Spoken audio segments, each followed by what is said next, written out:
council thought about, if you'll meet me up here at the podium, Ron. We wanted to do something for you that was unique to you. And no,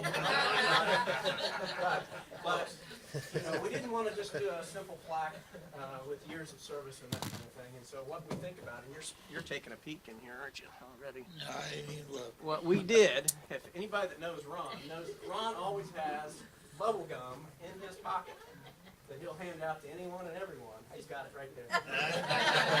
So what we did is we have, and it's kind of hard to see with the gum in there, but this has got engraved with the county's seal, the county logo, on a candy jar that we filled with Ron's gum, and we wanted to give it to you to recognize your 15 years of service with us on the council. So Ron, let me give that to you, if you, and I can hand it to your wife if you'd like. We've got a card for you. Ron has. She can read that too. Give this to you. Ron has been what I would call the conscience of the council over these many years, and those of us that are of a certain age can remember the old E.F. Hutton commercials when E.F. Hutton talks. People listen.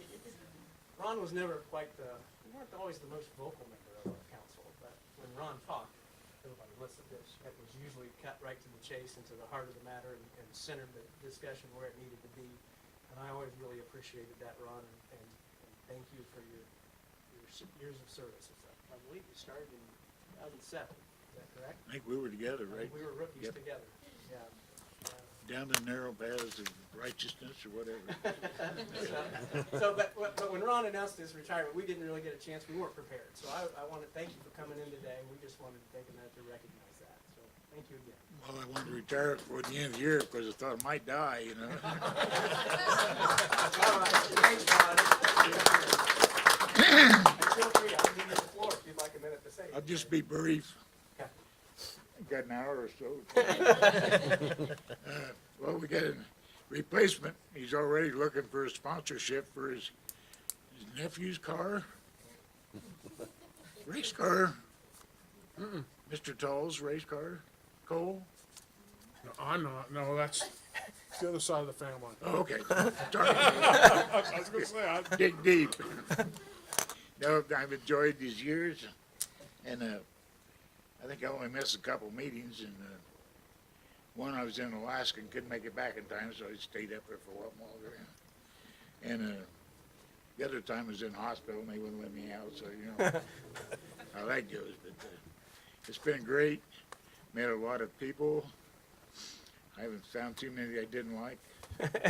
Maybe one or here, and one there somewhere. But it's really been fun, and I've enjoyed every minute of it. Most of my wife could get me up, and she's getting used to it because I've been married 60 years, so you know, got to get used to something. But other than that, it's been great. It's been a great life. I pass on this to the members. Attend to all the meetings that you can, like the district meetings and stuff like. You learn a lot there. You meet a lot of people, and it's worthwhile you're going there. And the after hours are great too. Thank you. All right. Thank you, Ron.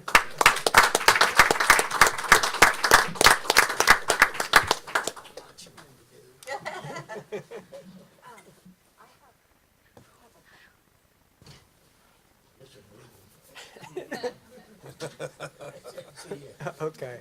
See you, Ron. Thanks, Ron. All right, now back to our regularly scheduled agenda.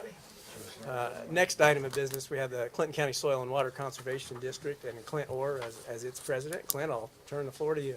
Sure, and obviously Leah Harding here was also, but I think Leah distributed this page to all of you. It's an overview of what we're going to talk about here briefly this morning. We're at a point where we have a lot of transition here in the next few months, and because of that transition and trying to ease that transition, we wanted to come before all of you to get your blessing and approval on how that might work. Technically, as far as the county's concerned, we're a two-person office with the conservation specialist, who before he resigned was Austin Green. Then the district administrator, which would be this position, but in a real sense, we're, in some ways, almost more of a three-person office once you add the NRCS, special, the county NRCS person. And that was Kate Fagan, well, is. And it was kind of a domino thing where one person announced their retirement and then the next person had a resignation. And so in the next few months, we will actually transition to all three of those positions. And our concern, of course, is continuity. And as with any office, there's ins and outs, and where's this file, and how does this really work, and everything. And so that's why we're here today, and certainly, Leah can speak to the nuts and bolts of it better than I can. But the NRCS part of it, I'll start with that easy one first. They will appoint a person more than likely from another county that will be our interim. And that process could take a month to 6 months to a year before we have a permanent person in that. Of course, that's the federal government side of the thing. Then if we move to the conservation specialist, Austin's position, we do have, as you can imagine, when we advertised that, we didn't get a huge response just because so we do have one interview though, I believe this Thursday, with a person that's very well qualified. What it's going to be like when we really get to the interview, everybody looks good on paper. But we're very hopeful that she's a good fit and that she's willing. That happens, obviously, that takes care of one piece.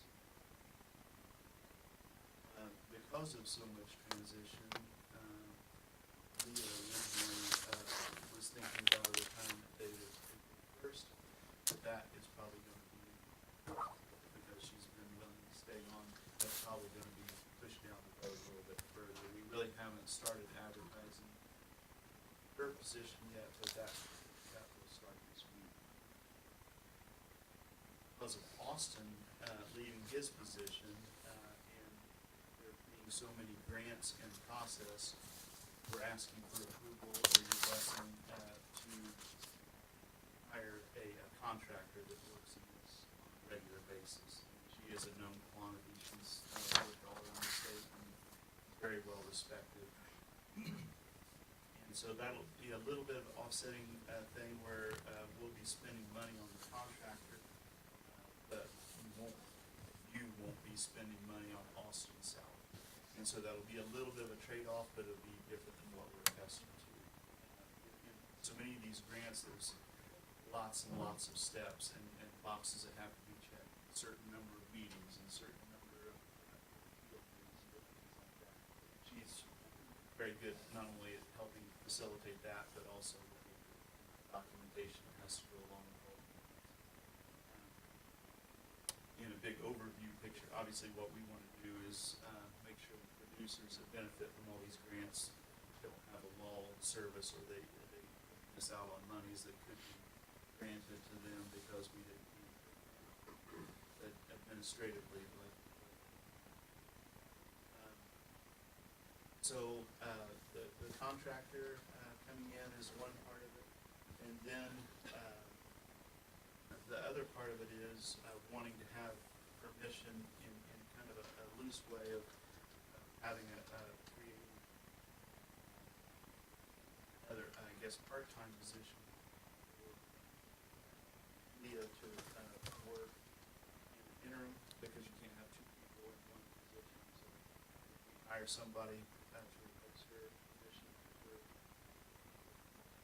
and then longer term, maybe some additional part-time.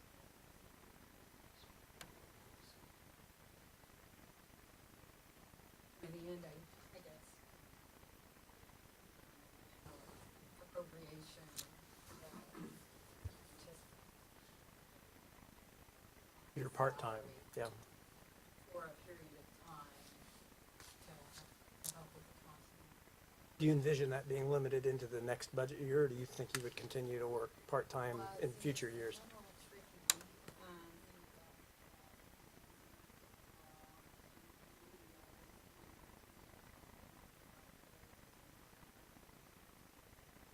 I've been told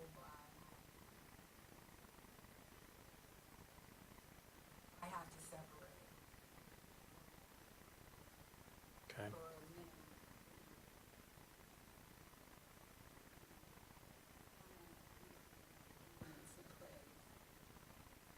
Okay. And that is correct. Yes, yes. So the only.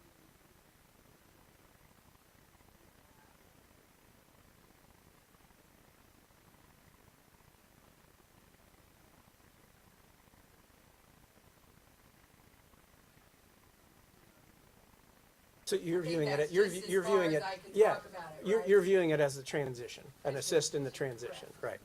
Clint had called me and we had a conversation, he got me up to speed prior to this meeting and basically wanted an indication or a hint on how the council would view this, and I shared with him that we have done this before. We've allowed for those part-time transitions into, to help smooth, the effect for an affected department, and I don't see any reason personally why we wouldn't be in favor of doing something like that now. With regard to to Austin's position on the contractor, do you think that the contractor's expense would go beyond the remaining amount of Austin's salary line item? Like, would we need additional funds there, or do you think that will cover it? So, well, yeah, because I haven't really counting funds without really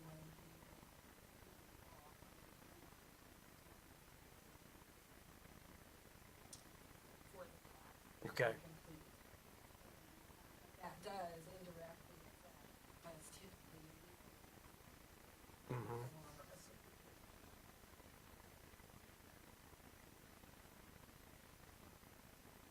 Right, so, for example, for the South Fork Wildcat Creek project.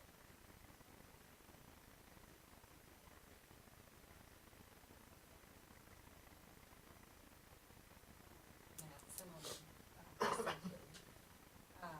So the funds that would have come to, for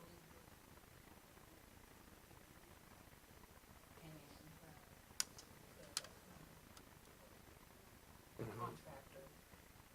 But the contractor is not eligible for the same reimbursement? Wouldn't it be? Oh. Yeah, no, It's not? I bet Contract it is. versus employee is different? Well, we can still only draw 30% of the budget. So the board actually is going to use the general. Well, so let's just talk about this. So if it was Austin's salary, that gets run through the county, correct? And then we get a reimbursement. So the contract, would the contract still run through the county? Or would you handle that directly? The contract is between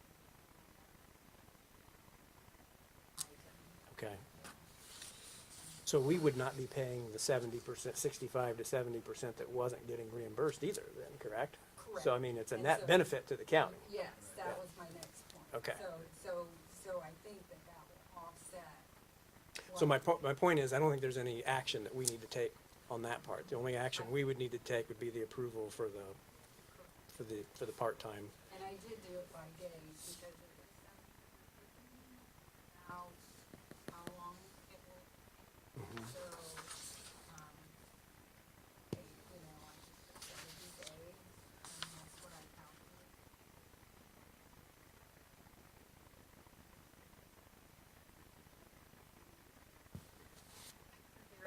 Everything is just so uncertain, about how fast we'll be able to hire, because we don't want to be hiring for the sake of hiring. So the math, I guess, so that for the benefit of the public, the math worked out on that to $11,782 at the 70 days at the part-time rate, yeah.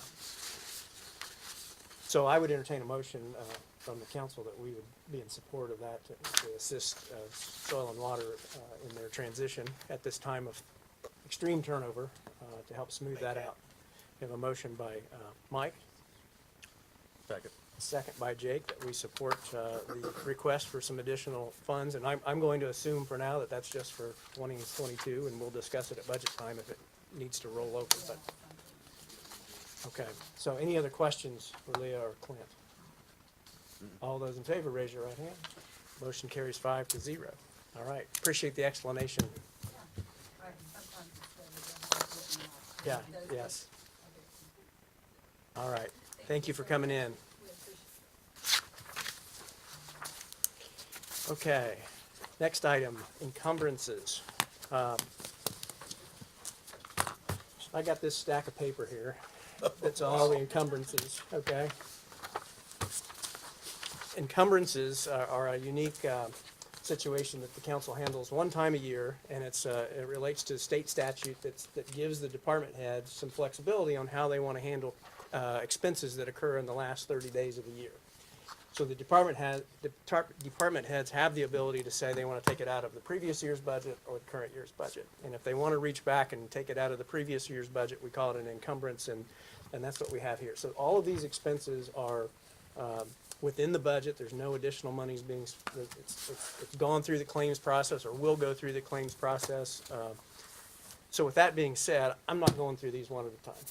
You have a summary form here that summarizes them by department, and I can tell you that this stack of encumbrances of monthly bills, just regular operating expenses totals $25,989.37 across several departments.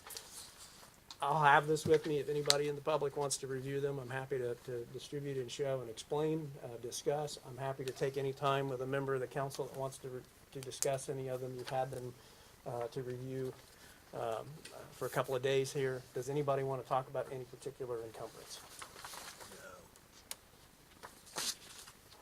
So with that being said, I want to make this easy and quick.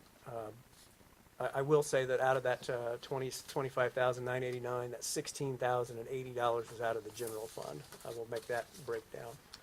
The rest is split amongst several departments or several different funds. If no one has any objection to that, this is sort of an administrative to-do list task, and let's just get it off our plate. I'd entertain a motion to approve those encumbrances. I'll make motion to approve. Okay, motion by Jake and a second by Clark. All those in favor, raise your right hand. Motion carries 5-0. That brings the next item, the additional appropriations, and we will go through these one at a time because these represent additional expenditures above and beyond what has already been approved through the budget process.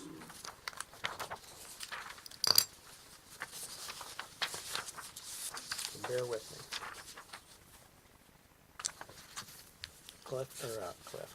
Clark, help me kind of stay on task here. All right.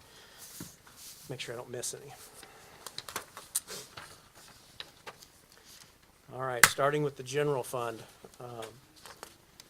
Sheriff's Office, we got $9,533 from a Gray Key grant that we're appropriating to be expended. $3.89, we got a refund from Napa, so we're going to put that back into the line item for the Surveyor's Office. Might buy a hose clamp.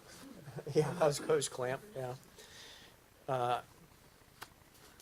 You'll recall that we appropriated money to a new line item last year for the Clinton County Training Facility out at the EMA grounds, and that is they're still purchasing the needed items for that facility. We ended 2022 with $12,817.77 in that fund balance or that line balance. It rolled back to the general fund, so now we're going to reappropriate that in for that training line item so that as they need additional materials, they can access it. So $12,817 to the training facility line. We got a insurance reimbursement check. We had a small fire issue at the extension office, and we got a check for $26,616.25. So we're going to reappropriate that to cover some of our expenses that we incurred there. And that is all for county general. That totals $48,970.91.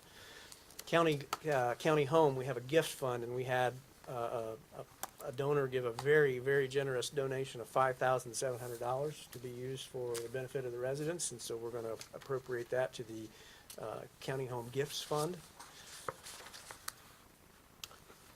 We have from LEPC, which is the Local Emergency Planning Committee, and Renee's here, and if anyone has any questions about any of this, Renee could answer it. But once a year, they have their own funding source, but once a year we have to appropriate those funds to line items for their use during the course of the year.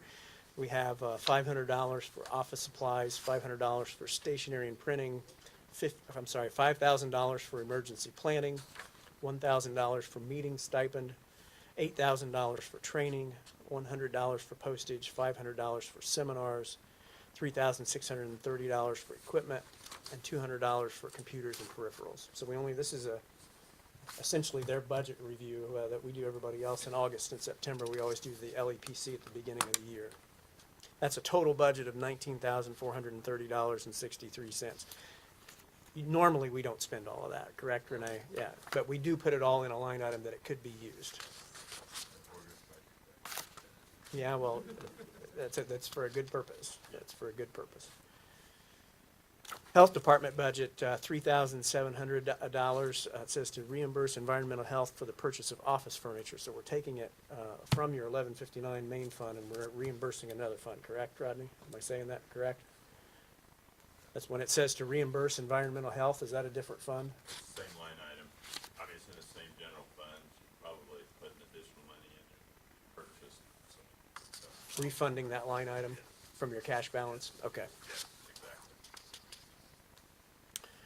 Auditor's office, we had a dormant fund, and I'm not sure which fund that, what was the fund that we're zeroing out here? Levy excess. That's the levy excess fund, okay. $179.94, and that is, what I wasn't sure I followed on that one, Britt, is where's that money going that we're zeroing out? Is it going to the general fund? Yes. Okay. Recorder's Perpetuation Fund, $368.05. As Beth notes here, there was a contract that we had that had a subsequent to our budget approval last September, had a increase in cost, and so this is to cover that increase in cost for her imaging. We have several items that are going to be related to pauper attorneys and public defender fees, but the special pauper fund for circuit court contains $113,834. That approval to use those funds expired at the end of the year, and Judge Moeller's asking those be reapproved for use on pauper attorney fees. And the same for Judge Hunter on the Superior Court side of $126,071. So those are funds that already exist, they're already there, we're just reappropriating them for use in a new year. Drain maintenance funds, we have several drainage watersheds that overlap with contiguous counties, and when those counties collect the drainage fees for those watersheds, we get a check for the portion of it that impacts Clinton County. So for the Leslie Johnson watershed, we got a check from Tipton County for $1,022.24. For the McClamrock watershed, we got a check from Boone County for $675.26. And from Tippecanoe County, from the Young watershed, we got $41.80. So we'll appropriate those monies to the benefit of the appropriate watershed. For our road bonds that we have for the I-65-28 road work out there, we have a trustee that handles that money, a bank that acts as a trustee. They have an annual fee that we need to pay of $2,000. So we're appropriating that out of those bond proceeds.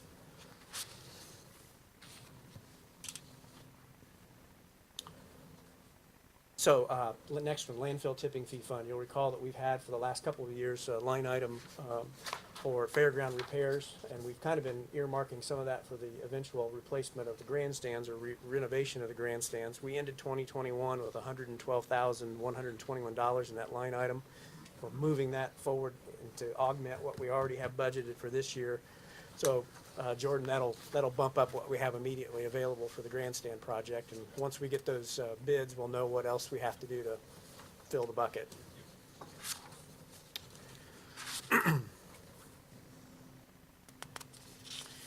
Surveyor's office, we have a couple of items. So the surveyor occasionally needs the use of engineering services for particular projects, and on certain occasions, he's able to ask the benefactor of that work to cost share or to reimburse for a portion of the engineering services that we have to engage. We got a couple of reimbursements like that, $167.79 and $209.76 from the user fee fund, and we'll put that money that we've been received reimbursement from the taxpayer, we'll put it back in the fund.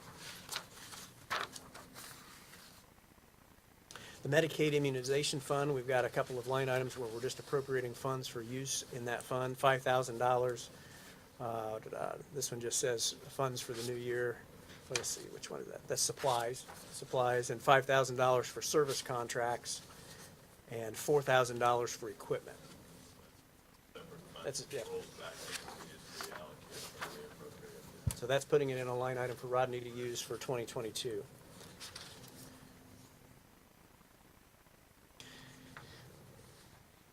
Judge Hunter asked that he's created a capital murder fund for the case that's ongoing in the county. We ended in that fund in 2021 with $44,164. He's asking that we reappropriate that.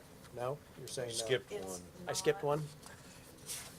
Judge Hunter asked for It's the public defender money. Okay, yeah, I see that, but, It's not, I didn't create a new fund. okay, okay. That's the Public Defender Commission money? So, let me backtrack here. The Public Defender Commission fund has a balance of $62,316 that was at the end of 2021 that we're asking to reappropriate for use for pauper attorney fees in 2022. And then the 44. So the 44 then, Britt, correct me if I'm wrong, that's not a separate fund? No. So do we need to take action on that? I've got we that do. page in here. We do, but the state would not allow a new fund to be created. So they want it just in a line in the existing fund. So is that a line in the Public Defender Fund? Mm-hmm. Okay, so of that 62,000 that we just appropriated, It's all gonna be part of this 202,000. is this an additional 44, or is this 44 out of that 62? No. Additional 40, okay, so we're gonna appropriate $44,164 to the Capital Murder Fund under the Public Defender canopy. Or over, Yes. head, Capital- yeah, Capital murder line. yeah.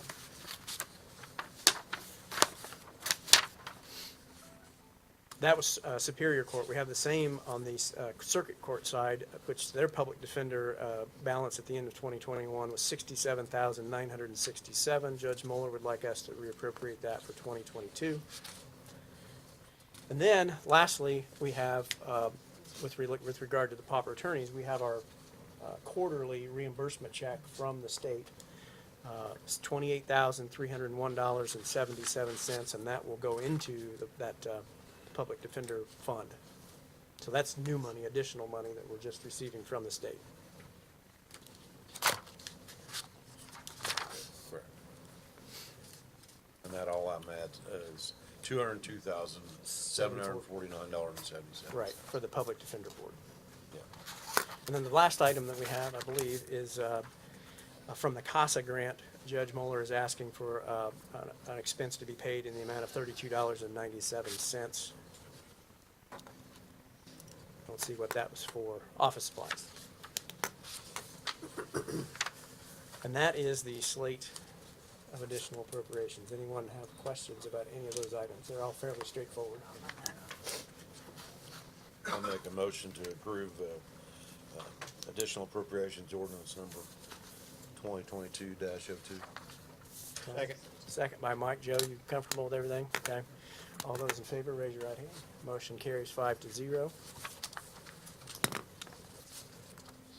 We do have one transfer for approval from Circuit Court, $10,029 from our wraparound line item to the wraparound part-time employee item. And this is to match for, it's a match for a CASA grant. Motion to approve. Okay, motion by Jake to approve. Second by Mike. All those in favor, raise your right hand. Motion carries 5-0.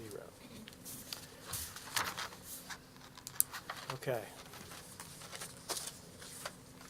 You have in your packets our 2022 January 2022 financial report, which contains all of the fund balances.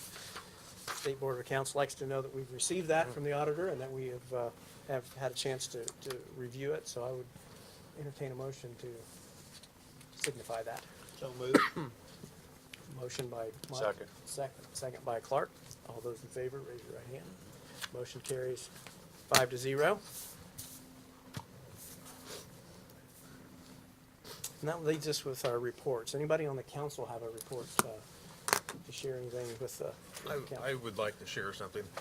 Over the snowstorm, I had the opportunity to be able to go out and ride with one of our county highway drivers, and I would strongly encourage anybody on the council and the commissioners, if you have the opportunity to go do that, to do that, because it'll give you a complete new, appreciation for what these guys do and what they see and what they deal with. I mean, I had the opportunity to go out on the second day after all the wind stopped and help out around the highway department, and these guys are busting their tails from the moment they come in till the moment that they park the trucks, and they're dealing with breakdowns, icing up, overheating, sick employees. It's just 10-foot drifts. 10-foot drift. To see the grader come in with the V-blade on it with still packed to the sides of it just tells you how much snow that they're pushing. And then you get out there to help pull a stuck dump truck out, and you get one pass down 600 north, and it still looks like a tunnel that you're going through. And not to mention that when they're out plowing and hitting those drifts and everything else, all that snow coming back up over the front of the truck, you can't see anything. These guys really stress themselves out quite a bit to go do that, and I'd highly encourage anybody to go out on these boards to go out there and ride with them, because you get a whole new appreciation for it. So thanks, Rick, for everything that you guys did. Roads look good. Thanks for getting them opened up. So. I appreciate you saying that. I was sure thinking of the guys because, man, that had to be a tough one. So, yeah, give our thanks to all of them for a job well done. That was a tough one. Thanks, Jake, for bringing that up. Yep. Any other? Yes. I've been attending a couple of meetings of the North Central Indiana Regional group with Shan, focusing on agricultural related issues. So that's been interesting so far, and I think our goal is to do a little bit more focus on agriculture and looking at how we can add value to the different agricultural products in the region, rather than letting that slip through our fingers and go into other areas. Let's see, and what else? Oh, last night I attended with Jordan and several area plan members. We had our annual meeting with the town boards that's part of the area plan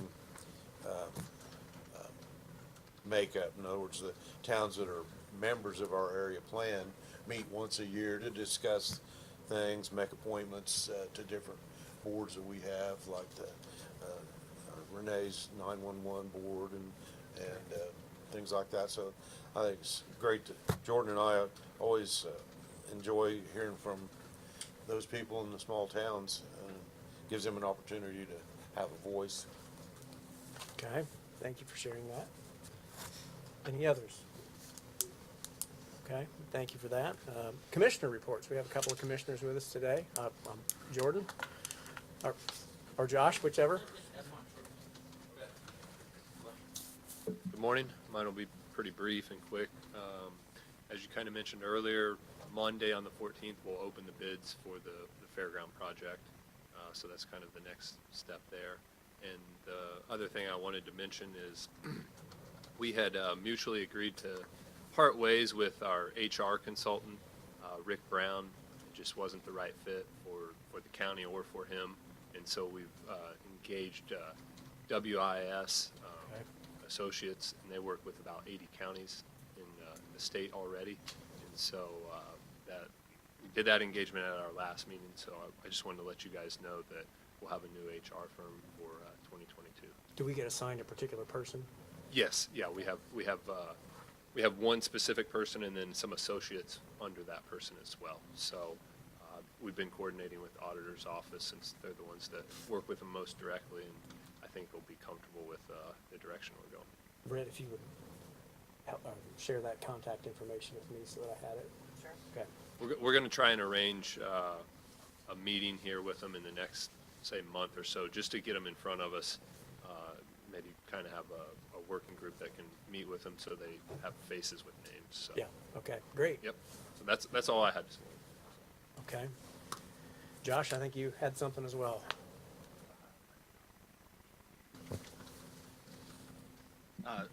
Real quick, quick update on the third floor. Some of you may have heard, we did get the bids back. We opened them 24th of January, so it's been a little bit. And, the estimates had been around the $650,000 range, and the two bids that came back, we only had two bidders. One was for $800,000 and some change, and the other one was for $900,000 and some change. So I'm in the process of going back through and looking at the bids and seeing what kind of alternatives there are for possibly shaving some of that cost out. There were a couple of big ticket items, particularly some of the woodwork. One of the packages had, all of the woodwork on the third floor being stripped and redone, and I'm not sure that some of the things like that are necessary. But so anyway, I've been in touch with American Structure Point, and also been in touch with one of the bidders already. So we're. Do we need to maybe cycle back and have another get-together with the judges? Yeah, I think that would probably be appropriate. So. Okay. Wasn't expecting that big of a. Typically, our estimators have been pretty good and pretty close in our previous projects, but that took me by surprise. So. Yeah. And keep in mind that doesn't count what we would continue to pay Structure Point to manage the project and that type of thing. So. Do they have an estimate for the project management? We should probably try to pin them down. That's one of the that. questions I need to ask them. So anyway, when I can get closer to having a fixed number of what we would like to do or arrive at a number, then I'll be back to ask for more money from somewhere, more than likely. So, because I'm not sure, Tom and I have talked a little bit about it. I'm not sure what the statutory requirements are for, I don't know if we can change the scope of work without rebidding and that type of thing. So anyway, I just wanted to give you a quick update. So, I appreciate that, and I'll share with the rest of the council that both Jordan and Josh had reached out to me, and we've kind of been brainstorming already a little bit. We know we want to try to tackle this from both ways, try to reduce the scope of the cost, but we may not get down to what we had budgeted, and we may have to be creative and figure out how to add a little extra revenue to it. So we have been talking about that, but I think at this point, let's see how much we can go down first, and, and then we'll figure out how we would fund the difference. But we have a couple of ideas. So. And as you can see this morning, the RIP project is ongoing, and apparently smooth as sailing as it can be. I haven't heard anything negative from Henshaw's, so I think the only problem they've had has been weather. So Okay. other than that, that's it. Great. All right. Thank you for the update. Department heads. You have any department heads? I see several in the room that need time with the council. Ray, you get the honor of going first. Never want to pass up an opportunity I think we're done. to speak to the council. I'm not going to That's ask what it's you just for us on that. Oh, that's sweet. Huh? Something with hearts on it. Thank you. Just a little something for you guys. Hi, how are you? Good, how are you? Good.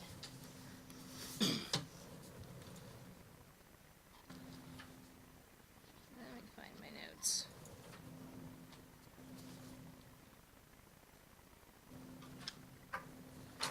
Oh, goodness, Ray. Okay, I just have a couple of, when everyone's finished, I'll give you a minute.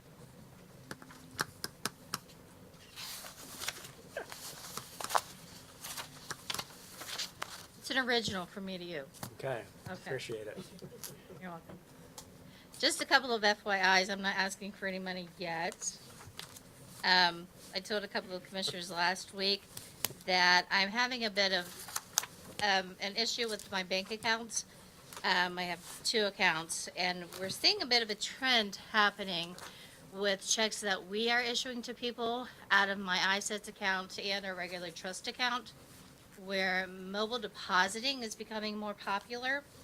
People are pretty tricky. They're taking checks that we are sending them, they're depositing them with their mobile accounts which means that they still have their checks in hand. So then a few months later, they're going to a different bank, and then they're either cashing them or depositing them again. So they're getting paid twice. Wow. Off of that same check. Now, our bank, Farmers Bank, is gracious enough, obviously, to cover that for us. But it's happening a little more often, and we obviously don't want this to continue to happen. It's a bit of a problem for us. So they have positive pay over there, which some of you may have that on your checking accounts. So I'm having a representative come in next week, set that up for us, train us on how to use it. It's a little more work for us, but we're gladly welcome to do that, to help us and help the bank track those checks so that they can catch them before anything like that is done. There is a cost to that, but the bank is going to waive those fees because of the amount of money that we move and that we have in our account at all times. So, just so that you know, the next thing is trying to get rid of all those files that we have up in the attic and stored, all over the courthouse. I have a company coming in next week to meet with me. He's going to check out the situation for me. He's going to go up to the attics. He's going to see everything that we have, and hopefully here real soon give me a quote on what it will take to go ahead and get everything digitized for us so that we can start moving some of those records. Some can be destroyed, some cannot. Of course, we have, some records that we have to keep forever on paper records, and there is a retention schedule, of which I'm sure you're aware, that we have to keep some for 2, 4, 6, 10, and forever. But there are definitely some out there that can be destroyed. However, we have been in the clerk's office for years digitizing our records as we go, and we are currently scanning our records so that we can access them as an office whenever need be. You never know when someone may need a record out of a file, out of any type of a criminal or a civil matter, or even a 1952 estate. You just never know when something like that could happen. So I don't want to just pitch everything out the window, except for my computer some days, but that's another story. So that's going to happen. What I will do, though, is I will need to take that money out of my perpetuation fund. I have plenty of money in there, so I just want you to have a heads up that that will be coming. Okay? Appreciate it. And that is all that I have for today.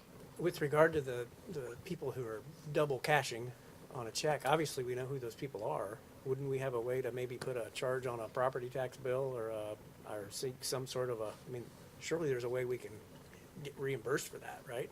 Well, I do get reimbursed for that. The bank reimburses me. I just, I give them a call, give them all the information, and they reimburse me, and then they track down the next bank, and the next bank has to reimburse them, so then it's up to that second bank to track that person down and do what they need to do.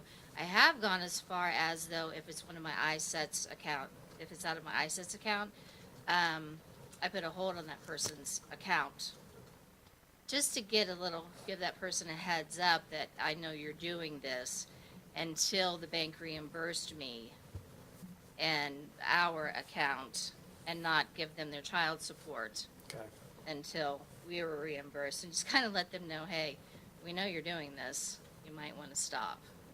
And that kind of gets people's attention. All right. Okay. Thank you. You're I welcome. have a question. This is criminal. So, have we talked with the state? Have we talked with? I haven't talked to Tony. I thought about talking to Tony, but sometimes there's no way for us to track down.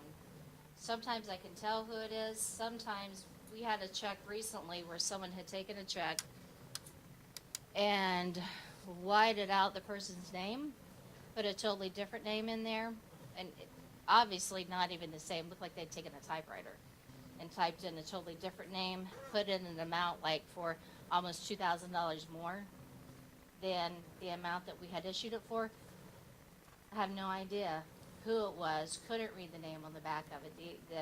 We don't get our paper checks back anymore, everything's digital, so there's really no way of us knowing, and the bank couldn't tell who it was, and because it was done in another place, I don't even know what what bank it was cashed at the second time, so there's no way of us knowing. I would just offer the ability for, I have full faith in our detectives to figure out. Well, I appreciate that. Once that check has been issued to the person, they're responsible for that check. Correct. They'll have to answer to it, I believe, they'll talk. So, I mean, with that, That- there are the big checks that they're doctoring and altering it, and then that was probably the ones that I would focus on, and you might be surprised. That kind of was my next step if this continues to happen, but I am seeing more of a trend of it happening a little more often. I mean, it's not like we have it every week, but it is becoming more prevalent. You know, and I have had that discussion. I wondered if I needed to take it up to Kurt, you know, and have him take a look at it, or if I needed to call you guys. Okay. One of the Just two. another one there. All right, I appreciate it. Okay. Thanks. All right, All right, thank you. I appreciate it. Thank you.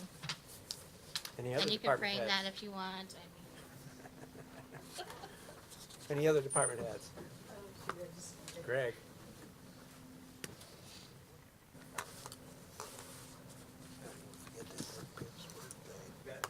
Nothing for council action, just basically some information Okay.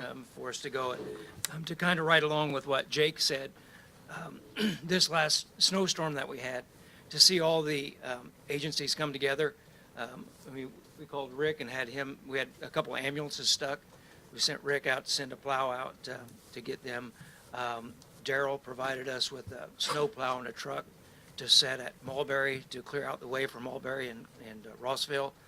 Volunteer services all had snow plows available to get them in and out. The Frankfurt Fire Department provided 3 men and a truck with a plow that plowed through for the ambulances to get every place in the city. So to see that all come together, I mean, obviously it was a benefit for everyone to work together, and we didn't have any major incidents from that. Everybody got pulled out, and everybody got addressed for that. So with that, for EMS, the ambulances that we've ordered last year are finally going to be coming in middle of February.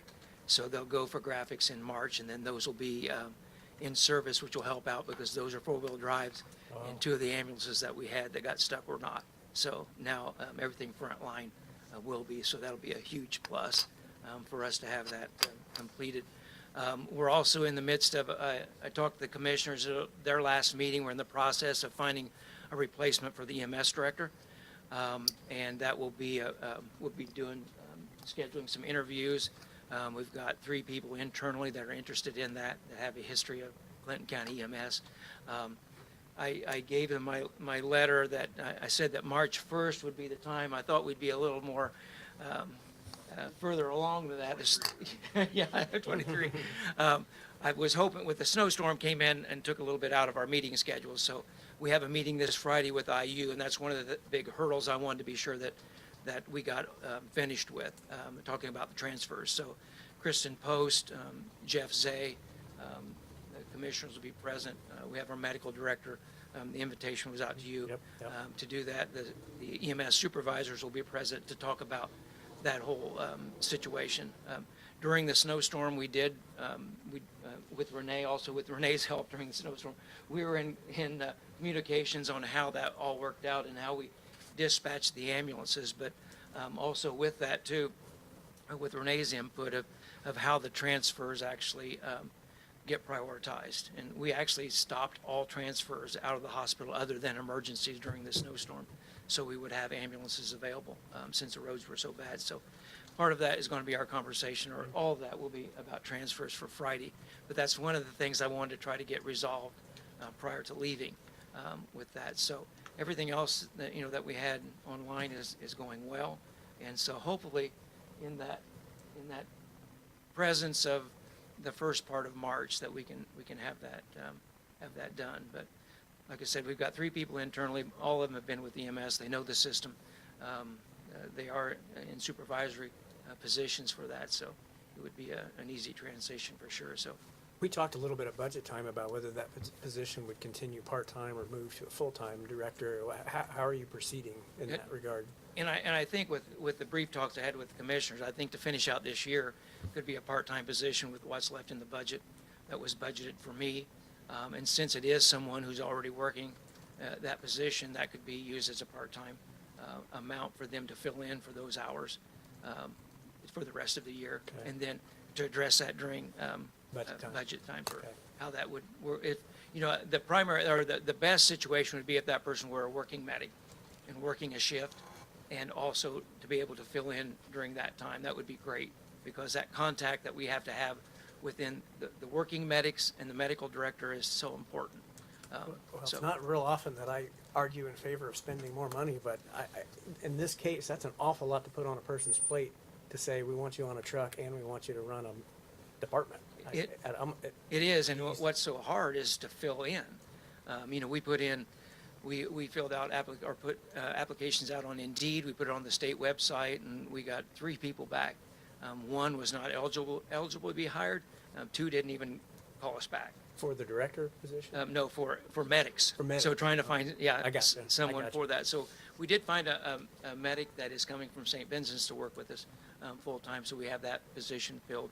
But, yeah, we have people that are capable. And talking with the people internally there, they think that's a feasible option to do for that, so. How close to fully staffed are we? I mean, have we, We are 1 medic short. The one we just hired will start in 2 weeks. We're 1 EMT short. Okay. And our part-time is down to 0 because part of that was filling in with our part-time people, so we didn't pay the benefits for that. So we have some applications to look at. It's just, right now, it's slim for Yeah, I get it. everybody. I get it. You know, there are people looking for work, but it's not necessarily a good fit for us. But imagine there's a lot of burnout. there is, well, yeah, especially with COVID, we're seeing a lot of that. A lot of transfers or changes in their positions. Some that are pre-hospital are going within the hospital, so they don't have to deal with that. But, you know, for anybody to think that COVID is over, it's still out there, and we're seeing it every day. I mean, our ambulance, the medics that are going out now, I mean, you'll see them get out of the ambulance and it's, you know, full PPE going in the door, you know, gown, shield, everything, because there are COVID positive patients out there that are very sick, trying to stay at home as long as they can until the last minute, and then COVID pneumonia sets in, and then it's a tough situation to battle that. So, yeah, I think everything is really, I mean, looking good. We have getting a couple prices on a generator for the Boylston station. We've already been out of power out there, Duke. We've been out of power a couple times, so it's prop the garage door open, drive out, let it down, prop it back up when we go in. So we can't do that this type of weather. So we're getting a couple bids. RD is giving us a bid, and so is the Adams Electric in Mechanicsburg that sells Generac. So they're giving us a bid for that too. So that should be coming in. We can get that up and running. So Okay. not have to worry about power out there. Yeah. Yeah, everything else is working great. Boylston Station has come in, as Renee has told us last time, that, you know, it's come in handy to have that out there already, so. Yep. All right. Any questions for Greg? Thank you. I don't know if you mentioned it at the last meeting or not, but last year, I think it was a world record in revenue for Oakland County EMS. Yeah, you want to share that? Sure, yeah, we've kept that record every year, and last year was not only a record number of runs, but revenue brought in was $1.8 million. And that's coming off of like a 1.2, I think, the year before. Yeah, that really helps. So, you know. I like that world record. Yeah. Yeah. Yeah, it was, because we did a little over 4,000 runs. Wow. Last year, which was up from, I mean, every year from before. And, you know, those are now becoming emergency runs because we see less of the volunteer systems running. So where we got the additional help with BLS transports, those are now ALS runs by the time they get out there and get the patient and taken to the appropriate hospital. So, you know, all that comes into plans of the plan of, you know, how we build this from this point out. And you and I have had that conversation. We've put the infrastructure together. Now it's how we build internally, how do we build that system back up. Right. So we're there. Right. So, Good news. Thank you. yes, it is. It's great news. Yep. Thank you. Okay. Anybody else? Rodney?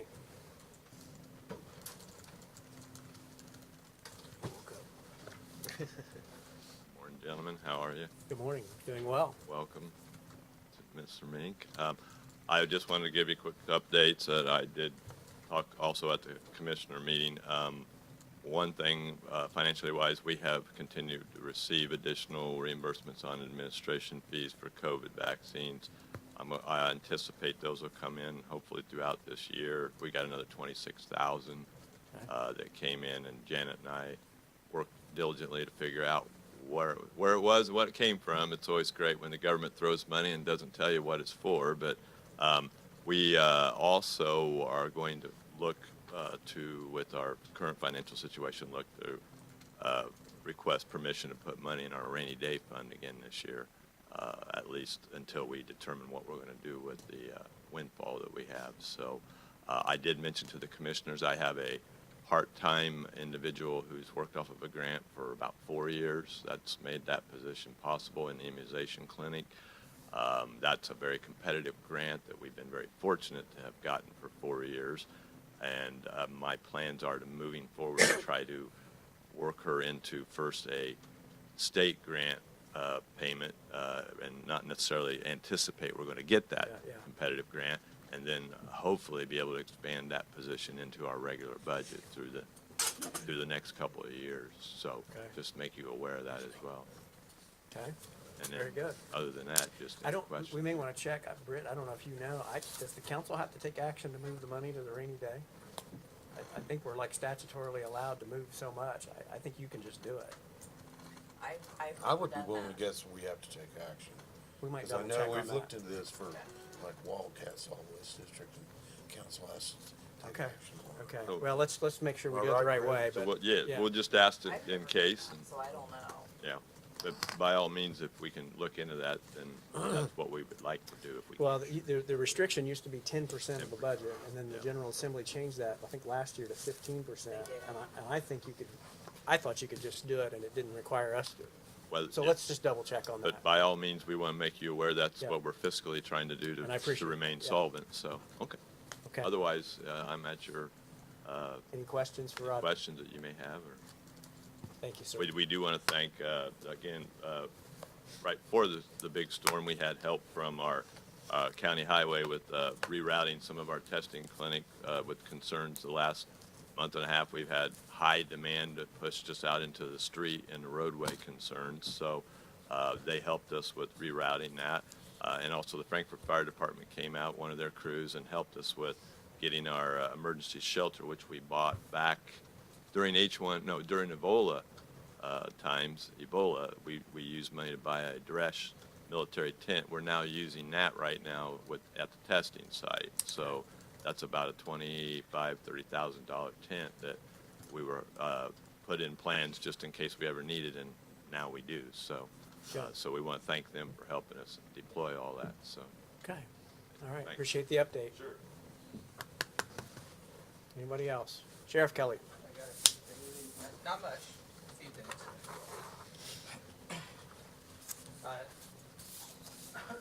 I provided the auditor with the annual jail report for 2021.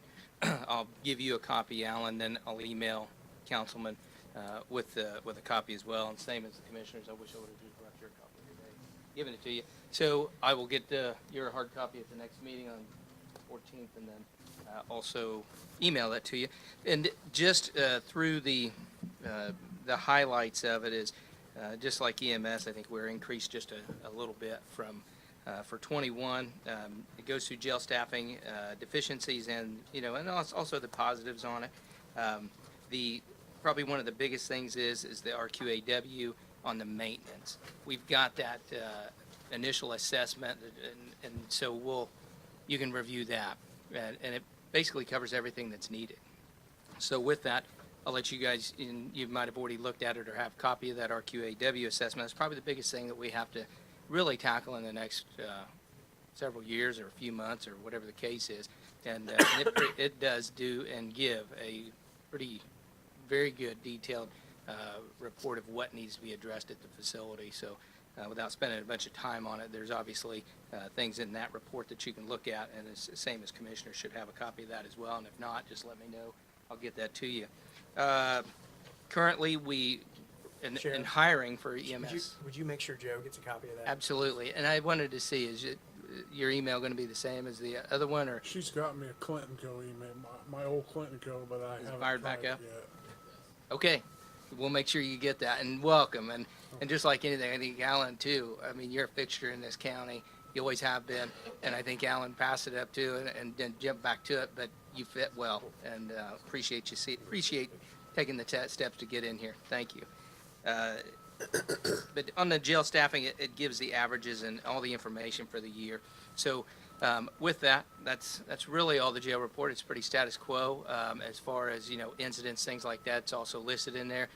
Most of the arrests are from traffic arrests, and then we have the others listed as well. But as far as staffing, and maybe this might help EMS, we did a open mic night for interviews, and we did that for 2 days, and we ended up with about 15 people came in, and we did it from 2 p.m. to 6 p.m. On an afternoon and early evening, and we had more people than if we spent $150 to advertise in the paper, more than what we would have gotten on social media, and we actually had more applicants apply that way than making them fill out everything and get online, because I think the hindrance is online. People get lost in the mix on that online process, and when they come into us, they're filling out the old-fashioned paper and getting it done. So that might be something that you might entertain. We advertised it a little bit on social media, and we actually had probably triple what we usually get in doing it the old style way of advertising, newspapers, things like that. So it might be something that you might give a try.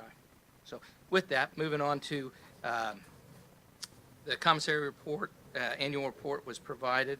The second portion of the annual report was provided to council, and just wanted to go back through that. If anybody had any questions, the total at the end of the year, it's fantastic to see it. The 539, 585, 63 was the total for that. Disbursements 450, 629, 67. So with that, it places us in a position where we have the ability to buy the extra equipment, things like that, and daily equipment for the jail facility, things like that, bedding and that. So it puts us in a good spot. And I just had Tim put all your emails together, so we'll try and see if we can get that sent to everybody on a regular basis. That way you know and have an understanding. I did forward that, so they should Very have good, an electronic very good. copy of that. And We need to get it to catch up Joe. with We Joe, need to get- so yeah, but- that Joe can see that. Also on that, one thing what I would like to ask council for is for the ability to spend money on retiree and bereavement. We have that on a regular basis. One of our deputies lost his mom last week to complications of COVID. So we want to make sure that we take care of that. So, I mean, we would obviously ask. We had a canine retire, and we bought a plaque and another item for the canine on retirement. So nothing huge, nothing big, but Are just you make asking sure. for out of commissary? to We do can do something? that, yeah, absolutely. Oh, I didn't know if that was what you were requesting. Well, that's what I'm going to get, unless you want to give me money from somewhere else, I'll take it. I wanted to make sure we were talking about the same thing. Yeah, we're on the same page, but to handle those, they're pretty minimal bills, and to be able to do that through commissary, and if you need, but that consideration, if we could do that, that would be fantastic, and then we don't have to, Should we throw out like a $500 or something? Would that be sufficient to? I think it would. I think it would cover it perfectly, so. So the request is to have an allowance, I guess, out of the commissary fund, and we'll say not to exceed 500, come back if it happened to be more, but something for flowers, bereavement type of things, or We've special normally done recognition. that Yeah, in we've the done it. past. It's what we've historically done. This is like Carroll County deputy, we had, from Clinton County, we had it sent up there for the Carroll County deputy and the jail officer were killed on the 29th, so Well, to let me- cover those things. Let me finish that up. So if you're okay with that, I'd entertain a motion to that effect. So let's put it in the record. A motion by Mike and a second by Jake that we authorize the use of up to $500 for those kind of special recognition items. All those in favor, raise your right hand. Motion carries 5-0. Okay, please Thank continue. you. Another portion of it, the federal inmate fund for 21, $1,487,229.92. It's fantastic. That's Working outstanding. fine. Today, we have 55 federal inmates in the facility. And in the jail report, it gives you the average of what we are holding, and I think it's around 188 or 190. That's for the yearly average. to today's population, I think is 173. So it flexes and fluctuates. Well, just to put that into context, when we first started talking about that program, we were projecting annual income of 1.2. Yes. So we came in $250,000 above projection. Absolutely. So with that, that program's, moving right along, and the conversations and over the last year and a half, I hope it answers a lot of those questions. And if there are questions, commissioner-wise, councilman-wise, stop in, visit, talk to, the people that work there, talk to me, talk to, Jail Commander Natasha Douglas and the other portions of the staff to get those questions answered. We have a very good relationship with the Federal Bureau of Prisons and the ability with the U.S. Marshals to, move people, get people, take care of people. And, we, jail staff-wise, we're at our allotment of 32, including the command staff. So we are sitting pretty good, and we have a pool of applicants that are waiting for positions if there's any turnover. So it's pretty nice to have that ability to be full-staffed. We're training about 6 people right now just to finish them out. So with that, everything is moving forward in a great way. We talked about misdemeanor fund. We're going to purchase a new transport vehicle. Our transport people were getting ready to go to Utah to pick up and transport back in a minivan with 127,000 miles on it. And I think Councilman Mink bought that for us several years ago. And so we sent him in a newer vehicle because I didn't really have the confidence that it would make it through the mountains of Colorado and back. So it's one of those things that we're going to send him in one of the newer vehicles than one of the Durangos. But the misdemeanor fund we were going to use, and I talked to Mr. Barton about it. Everything looks good, and I'll get you guys the quote. I'll send commissioners the quote on the vehicle. We ordered it 2 months ago, and we're still standing by to see if it's ready to be built. And that's the typical thing with vehicles today, that we are waiting 6 months to receive a vehicle. So we're just standing by. So hopefully we'll get that filled and outfitted. But I'll get you the quotes on both, and that way when the vehicles gets closer to it, we'll know what we're taking out of Does that minivan become a reserve transport vehicle, or do you trade Well, it? we try and keep it local, for the most part here in the state, and that's the vehicle that it's going to replace is that minivan with 127,000. Well, that's what I mean. Does that minivan stay in your stock, or are you going to trade it in, or what? We have, I think there's a need at probation for a vehicle. Probation needed a vehicle. We talked about that a few months ago, and we're trying to get things traded in and moved out of there. As far as trade-ins, when we do it through the Federal Inmate Fund, we didn't worry about trade-ins so that we could be on the bonus side of reserve vehicles for our reserve officers, for pool vehicles, so that we wouldn't have to, have the concern if anything breaks down. We do have replacements, but we didn't we're not going to trade that in as of yet, and we're kind of waiting for the final see when the vehicles Just come in. curious. Yeah. So with that, new hire, we have 2 positions that were budgeted for merit deputy. That's really the last thing. And just basically, we have the process of, they wouldn't be hired for 3 to 4 months through the process that we have to go through. I would say at about 3 months, we'd probably have a list of people, and merit board would then interview and help make a decision on who is to be hired. So we're about 3 months out on a process. And I just wanted to get the blessing. I know it's in the budget and through the commissioners to go ahead and move forward with the final 2 merit deputies that were coming out of the Federal Inmate Fund. We've done our part on the budget. Now Yeah. It's up to those guys. And we'll bring it to the meeting in that way, but we won't start anything until we have the commissioners meeting and move forward with the hiring of the two more deputies for Clinton County. So, Okay. fantastic. Any questions? Come see me. Give me a Questions call. from the sheriff. Thank you for the detailed report. Absolutely. Thank you. I know we've still got a couple more department heads. Anybody else need time with the council? Nothing, Renee? Okay. Okay, great. If no one else has any business to bring before the council, I guess this will be